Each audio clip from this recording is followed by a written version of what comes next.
All right, guys, welcome back to the Painfully Human podcast. This is Edward, and I'm looking forward to this because with me today, I have a man that I love. Yeah. Not because he is normal, but because he is just as weird as I am, and more, in the best way. Ladies and gentlemen, Pepe Herrera. Gandang gabi, brother. I holding hands on the. Yes. Yeah, I'm just adjusting Go myself. go, do whatever you want to do. Are you Adjusted. comfortable? Adjusted. Do you want to do anything else? No? Okay. I just wanna put my feet together. May No. Wala na. Ay, Ayun, tanggalin yun. mo na. Oo. Kasi there's some Take it off. soil. Not that soil is bad, but, ayoko na kayang bigyan ng extra gawain. No, but it's fine. You came from somewhere today though. Yeah, oo. Galing kami sa event nila, Joanne, sa Student Desk Montessori School. Right, Joanne? That's the name of the school. Nung kanilang Living Love Bayanihan. Pinatuturo ko yung sapatos ko. Hindi, dyan ka lang the whole time. Tapos Keep mo lang. nagturo sila sa mga students ng pagtatanim ng mga herbs na makakain. Start sa ganon. Basta, ang gusto nilang maging sustainable goal ng program nila doon sa pinuntahan namin ay eventually maging regular habit na ng mga bata yung check nila yung mga tinatanim nila. Meron silang ginawa na gawa lang sa paleta na kasing laki ng magandang portalet. Siguro mga 4 na bata na kasya doon eh. Kamusta na kaya yung basil ko? Kamusta na kaya yung oregano ko? Yun. So, Ganun yung program na kaya may lupa. pero part yun ng advocacy mo? Yes. Okay, tell us about that. Very Kasi much. I know, okay, for context, I've known Kuya Pepe for very long. The last time we worked together is technically 2020. Yeah. And end of 2020, October, mga ganun. Tapos parang ilan weeks tayo naka-lock in for a certain project. And so, since then, parang paminsan-minsan tayo nagkikita Yep. through showbiz stuff. But then, recently, kahit nung papasok kami dito sa studio, here at Backyard, we were just thinking of, shucks, it's been a long time since we've seen each other. So, and a lot has happened. Yes. A lot of life updates have happened. And so, anyway, let's just acknowledge that. But I want to hear about kung ano yung advocacy mo, Kuya Pepe. And Yes.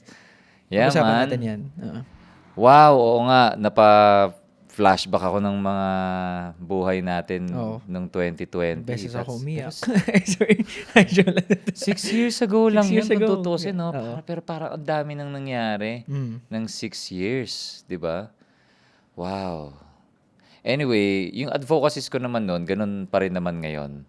Pero, matawa. Hindi ko alam. May ganyang effect ka sa akin, Kuya Pepe.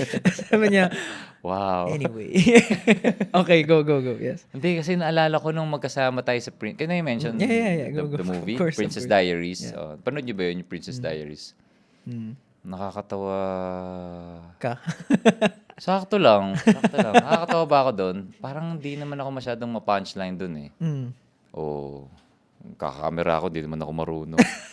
Kunaring, click ako, wala namang nakukuha. Walang SD card. Oo. Pilingero lang. Anyway, pero sobrang na-enjoy ko yung time natin kasi doon. Tapos, nature lover na ako. Minsan humihiwalay ako sa inyo. Okay. Kasi may dagat doon. May dagat doon sa pinagswimingan nating bundok. Yes. Yung dagat nang gaganon. Come to me. Okay. Come to me, my child. Parang ganon. Parang si Moana, yung tinatawag ng di ba? Dagat. Parang may narinig akong tono. Paano may tono sa Moana? Ay, hindi. Parang ano yun Parang kung selected. Mali. Ano ba yun?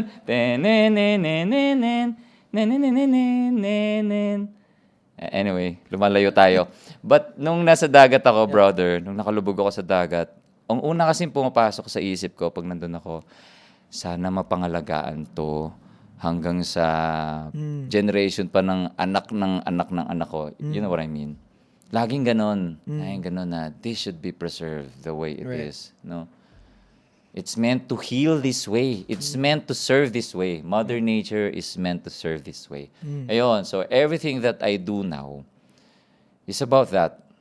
Kasi when Mother Nature serves the way it is intended to serve, ramdam na ramdam ko agad yung effect sa akin eh. Sa well-being ko. Like for example, when I'm feeling so much anger or frustration, lubog lang ako sa dagat or sa ilog, there's no chance for any anger or frustration. It's just God at work, bro.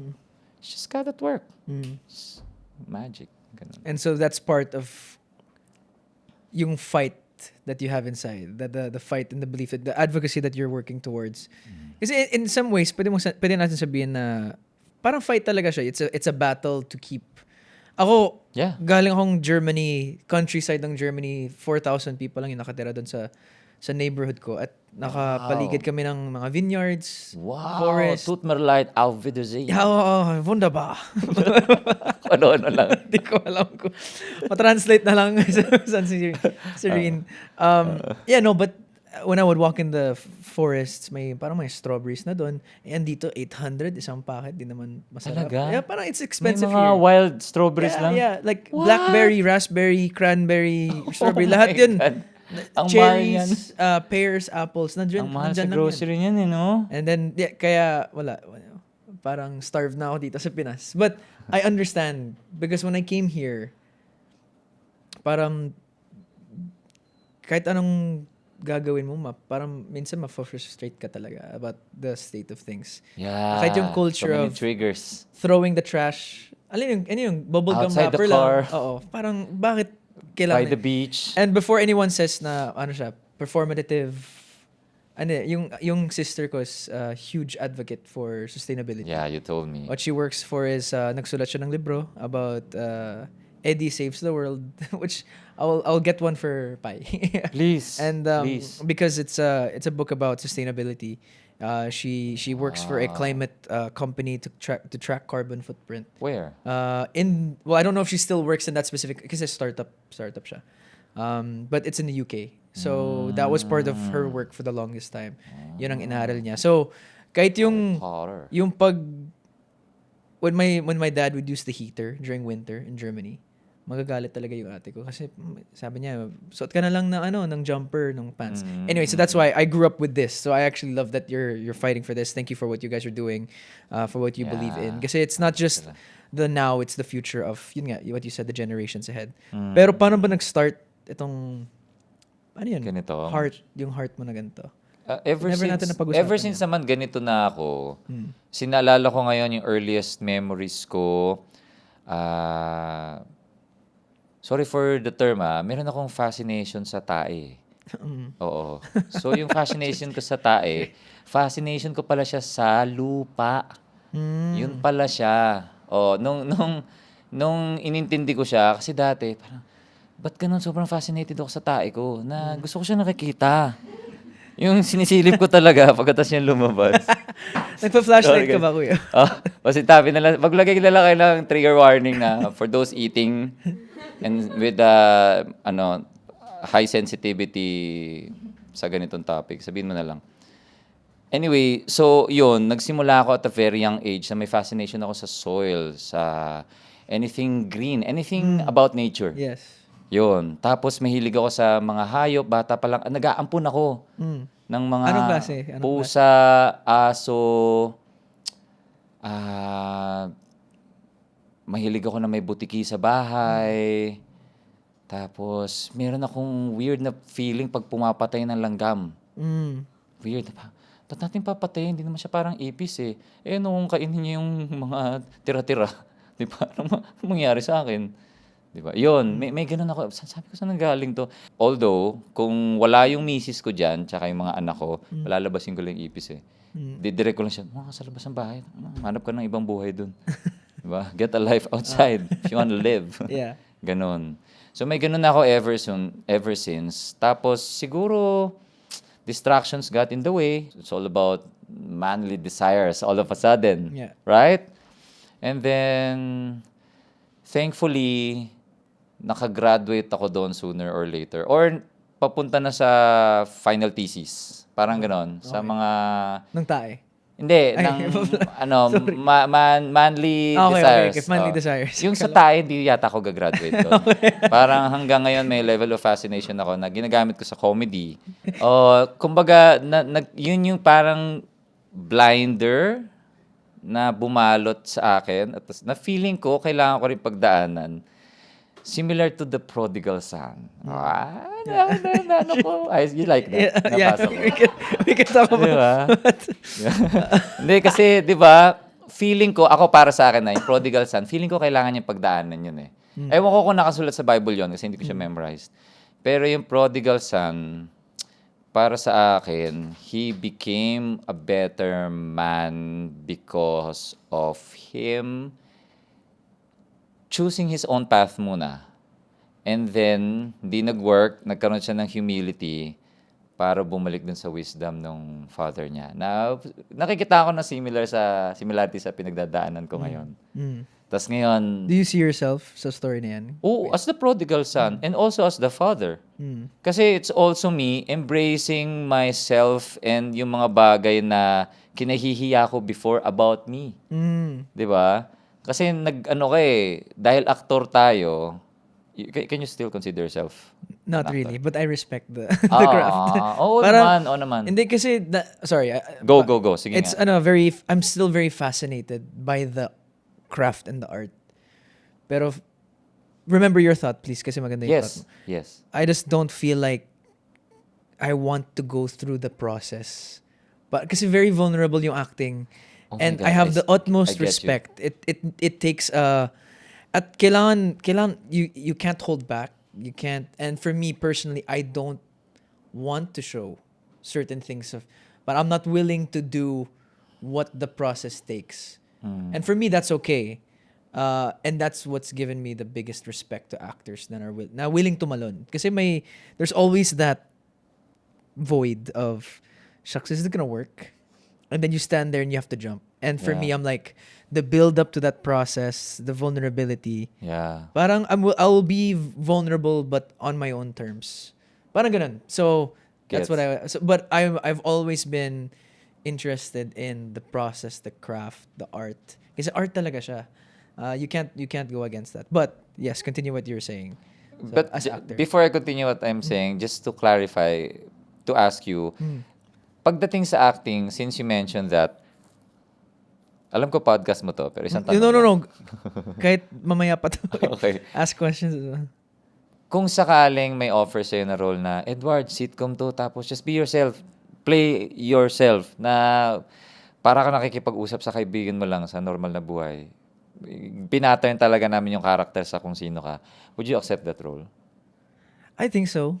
Yeah. Pero tatanungin ko rin yung goal. Kasi kung yung goal ng role ko ay magpatawa. Aha. Parang I don't know if because I think my level of humor is awkwardness. Pero Okay, I've okay. learned to laugh at my awkwardness. Okay. At doon lumalambot yung mga tao. Aha, So that's why I feel like I make myself people can be comfortable with me because I'm comfortable with me. Yeah. But wala lang. So that's I don't know. I think it would depend. At syempre kung malaki yung kita, ko-consider ko talaga. Okay. But now I have other responsibilities and I have to fit it with Tama. Di lang pwede Basta yung- magaan sa pakiramdam. Yeah. No? Kasi ako feeling ko mag-work sa yung mga characters na Sino ba yung mga aktor na ang tawag sa inyo, kayo yung receiver nung mga irreverence nung Okay. scene partner nyo. Tapos, Yeah. like for example, si Tom Cruise tsaka si Ben Stiller dun sa skit nila for MTV na Ben Stiller portrayed the role of the double of Tom Cruise. So parang si Tom Cruise yung Wow, Tom Cruise ako, guys. Not di ba? Si Tom Cruise yung na-awkwardan dun sa ginagawa ni Ben Stiller. Tapos nakatitig lang kay Ben Stiller na parang yun, feeling ko yun yung mga pag in-offer sa'yo yun, okay. Yeah, mukhang chill naman siya. I don't have to be so vulnerable. And if I don't have to put, ang pangit to sabihin, lalo na pagdating sa work, but so much effort. No, Kasi I get that. I don't, I get it. I don't think I'm good at putting on alam ng mga friends, I'm not a good liar. Namumula yung tenga ko. I blush when I lie because I feel bad. So, kahit sa acting, parang lagi ang pumapasok sa thoughts ko is parang I feel like I'm faking. And I don't feel like I'm being genuine. I can easily empathize with Mm. what you're saying. And to get back to that, yung kanina, Yeah. yung sinasabi ko na ang dali kasing magpanggap para sa atin, lalo na sa mga katulad nating aktor. So, kung meron tayong, for example ako, kung meron akong kinakahiya about myself na ayokong malaman ng ibang tao, I can easily wear a mask or magpanggap na hindi ako selfish Mm. or hindi ako mainitin ng ulo. Mm. 'Di ba? I'm always chill. 'Di ba? I'm always selfless. I'm always good vibes. Madali siyang i-wear Mm. para sa atin. Yun yung naging problem. Kaya eventually, katulad mo, ang sarap ng tumanggi sa mga roles. Kasi, ako naman, ang problema ko, bro, nasusuot ko siya ng gusto eh. Mm. Nasusuot ko siya ng gusto na hindi ko alam kung sobra yung level of awareness or kulang sa level of awareness. For example, I'll give you an example. Wow, this is me being completely bare right now, ah. Pasintabi sa mga matitrigger. Sana wala. Pero, for example, before I met my wife, magkakagusto talaga ako sa leading lady ko. Tapos, after nung last day of shooting, mawawala yung pagkagusto ko, bro. Tapos, hindi ko alam kung paano ko sasabihin. Mm. So, yun yung, that's, ano pa yun ha, mababaw pa yun. Mm. Pagdating sa mga roles na may kabigatan, Mm. or may level of twistedness, nadadala ko din yung bigat na kailangan ko talaga siyang ipagpag with a professional or with nature for weeks. Otherwise, there was a time naalala ko yung misis ko. Natakot siya. Mm. Kasi hindi niya kilala kung sino yung kinakausap niya. Parang ganun. Mm. Hindi pala parang ganun. Ganun talaga. Do you remember kung ano yung project? May Papa P. Comedy pa. Ah, Sabi okay. niya, bakit ganun? Bakit parang si Piolo yung kausap ko ngayon? Ganun. Not that there's anything wrong with that, pero hinahanap niya We si love Pepe. Papa P. We love Papa P. Hinahanap niya si Pepe. Mm. Mm. Diba? Yun. Yun yung, tapos hindi ko siya namamalayan, bro. Parang kusa siyang dumadaloy sa akin and it just becomes a part of me. Mm. But, nung nasabihan ako and then nung napansin ko yon, Mm. looking back, I tried to be more aware. Mm. Paano ko to ipapagpag. And also, naging mas choosy ako sa roles. Mm. Di na muna ako gumagawa ng action or anything na madugo. Tsaka, horror. Kasi isipin mo, Tanungin ko bro, sana eh, horror. gumanap ako na, isipin mo na lang gumanap ako na serial killer. Tapos, yung misis ko, pagkagising niya, mag-greet ako sa kanya ng, good morning. Breakfast tayo? Di ba? Ang hirap, di ba? Gets niya? Yeah. That's interesting though, kasi I was really asking, one of my favorite performances from an actor ever, si Heath Ledger, Ah. the Joker, Ah. Dark Knight Rises. Ah. Tama ba? Yeah. So, pero dami nagsabi na na-stuck siya dun sa role niya. Which again, do you really know? Na-meet mo na ba? Like, you know, that type of stuff. Yeah. But it did start this na, shucks, how can you? Kasi I've asked so many actors this and I still, di ko siya mag-grasp. Kasi in my head, I don't feel it's possible to separate kung ano yung gagawin mo.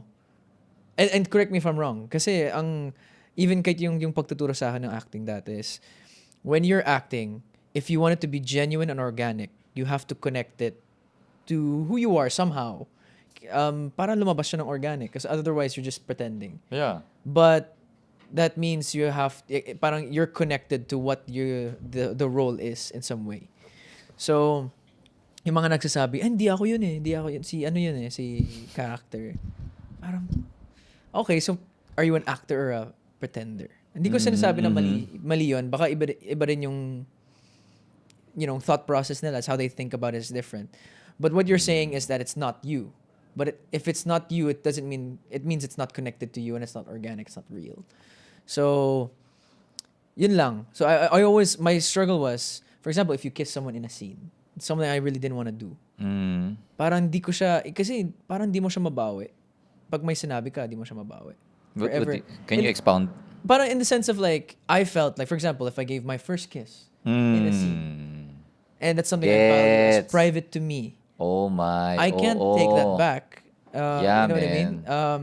Yeah, man. If I have I mean, this is medyo parang it's probably on the more simple side. If you get married in the movie, syempre it's just like, but para may feeling of, you know what I mean? Yeah, So yeah. I've always been amazed at actors or actresses na they can do, for example, something intimate, something private, and then after the project is done, boom, cut na. It's like, we're done. We're just co-workers. Bro, So, di ko siya maintindihan at di ko siya parang, So, even with this, yes. how can you do that? For me, it's always like, I get okay, you. I want to be safe. I'd rather, again, biggest respect to actors. But for me, I'm like, okay, I think there's lines I have to draw.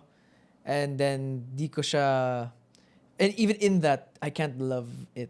But I had my struggles with it. So that's why I'm like, again, big respect to the actors. Yeah. But then Yeah. again, I'll leave it to the actors. Oo. I like Oo. I like for me I like reality more. Parang